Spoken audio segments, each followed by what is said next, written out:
Kita masak dia sampai nanas ni betul-betul masak ya. Sementara tu kita tutup sebentar.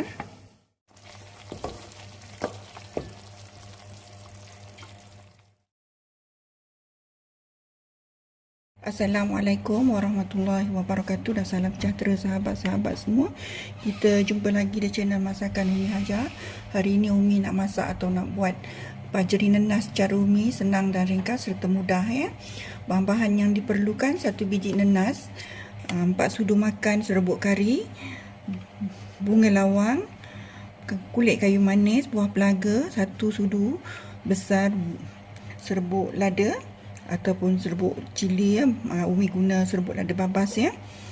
4 biji bawang merah, 2 ulas bawang putih, 1 inci halia, 2 sudu besar udang kering, 4 sudu besar kerisik, 1 kotak santan kara dan gula Melaka ataupun gula kelapa ya. Ini saja bahan-bahannya ya sahabat. Jom kita mula. Kita kisar bahan-bahannya ya. Bawang, halia dan juga bawang putih ya. Serta udang kering tadi.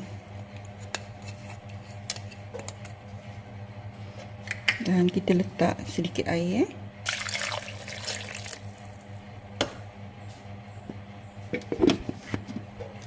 Bawang merah dan juga bawang putih, halia dan juga udang kering tadi kita dah kisar. Kita ketepikan dulu ya.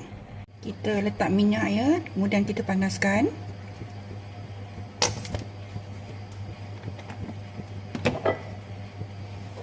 Kita masukkan bahan-bahan yang kita kisar tadi ya.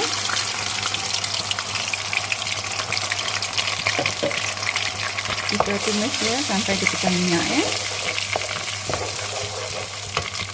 Sementara menunggu dia pecah minyak, kita masukkan kulit kayu manis, buah pelaga dan juga bunga lawang ya, serta serbuk kari dan juga serbuk lada tadi.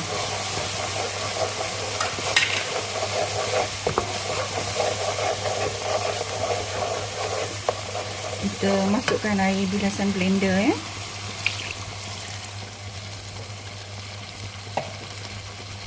Kita masak dia atau tumis dia sampai dia pecah minyak. Kita biarkan dia dulu ya. Bila dah pecah minyak macam ni, kita masukkan santan.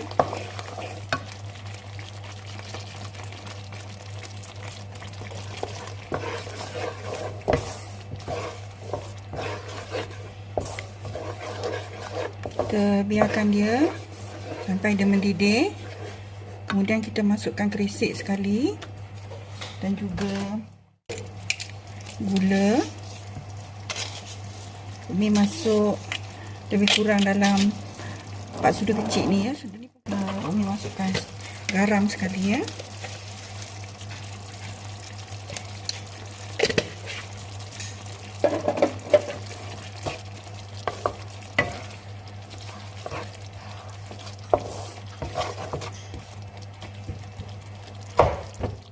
Santan dah mendidih macam ni, kita masukkan nanas ya. Nanas ni Umi tak rebus sebab nanas ni manis ya.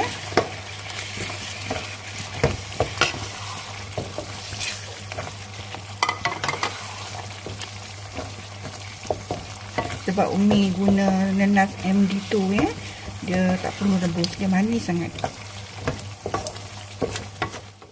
Kita masak dia sampai nanas ni betul-betul masak ya.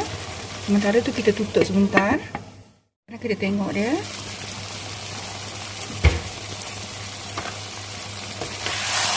Alhamdulillah, nanasnya dah nampak masak, dah nampak lembut ya. Kita boleh tutup apinya.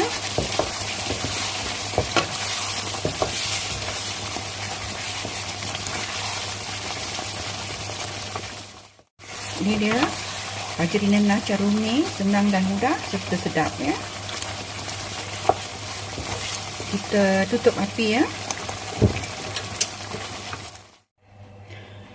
Ini dia hasilnya pajeri nanas cara Umi, senang dan mudah, rasanya juga sangat sedap ya. Umi ucapkan ribuan terima kasih dan kita jumpa lagi di video akan datang. Assalamualaikum, salam sejahtera serta selamat mencuba.